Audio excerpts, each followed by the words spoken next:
Car number 28 from Tolland, Connecticut, Napa of Tolland, to bring us Rich Hammann. I built a Saab, went up to Monadnock, just had some fun, and the following year or over the winter or whatever, I was like, Rob, I want you to build me a new car. I want a brand new car.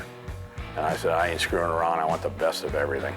You know, when you run 10 or 15, 20-year-old stuff, it's tough to make them go, you know? Oh, I was pretty pumped. Definitely probably should have had a few more wins in 21, but this thing was hot out of the box. It definitely gave me confidence in the equipment, and I knew what I needed to go out and win. But here's a bid for the lead with less than half a mile to go. Rich Hammann comes out of nowhere to take over the lead. Matt Clement reeling him in, but it is Rich Hammann to take down the win. But off turn number 4, double Sunoco checkers are waving. Rich Hammann will take down the impressive win. For the second consecutive week, Rich Hammann picks up the win here in the limited late models. Oh, I felt really good. I was like, because, you know, that was my intention, was to go to win the championship. Well, everybody was really pumped. The team was really pumped. Competition was really tough. There was probably 10 cars that could win a race. Traffic, I mean, you only got 20 laps to get through the field, and, you know, most of the guys are pretty clean. And you don't want to make enemies, so you try to methodically go through the field. Off the turn, our point leader has done it again.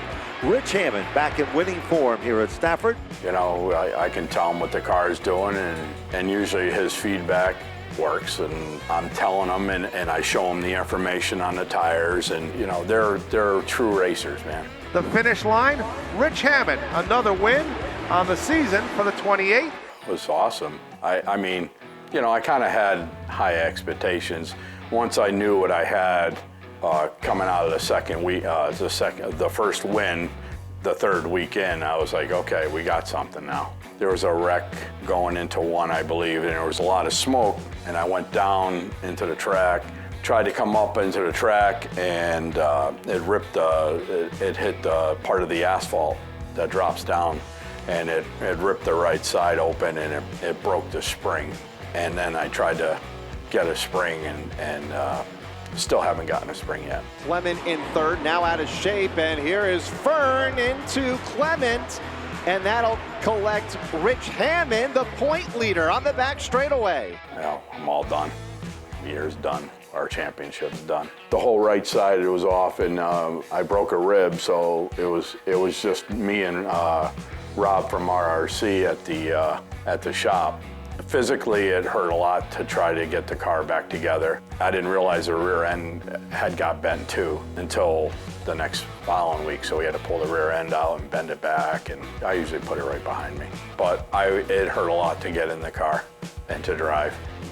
I was in a lot of pain. If Hammann finishes 8 positions ahead of Lavoie, he ties Lavoie in the standings, and Hammann has the tiebreaker with 4 wins over Lavoie's 3. I just told the crew, I said, hey, we have nothing to be ashamed of. We did the best we could.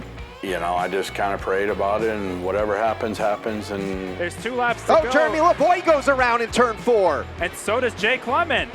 Lavoie spins the 6 car. Caution is out. The championship leader. When I first saw him or turned around, I thought he had spun out or he slipped in somebody's oil or something. So I'm like, well, Jeremy's gonna, you know, kind of go past the cars that are behind, you know. And Rich Hammann finishes 4th unofficially. That'll be enough. Rich Hammann is the 2022 limited late model champion. They said, oh, the 28's the champion. And I'm like, what? I was shocked. I was elated. I mean, I couldn't even believe it. I was speechless. It was like surreal. I knew all along that I could drive. I never really ever doubted myself. I knew deep inside that I could drive. It was just a matter of getting in the right equipment and getting the information that I needed. I got in with the right guys, and you know, they kind of took me in, and I didn't know what I needed to win until I had it.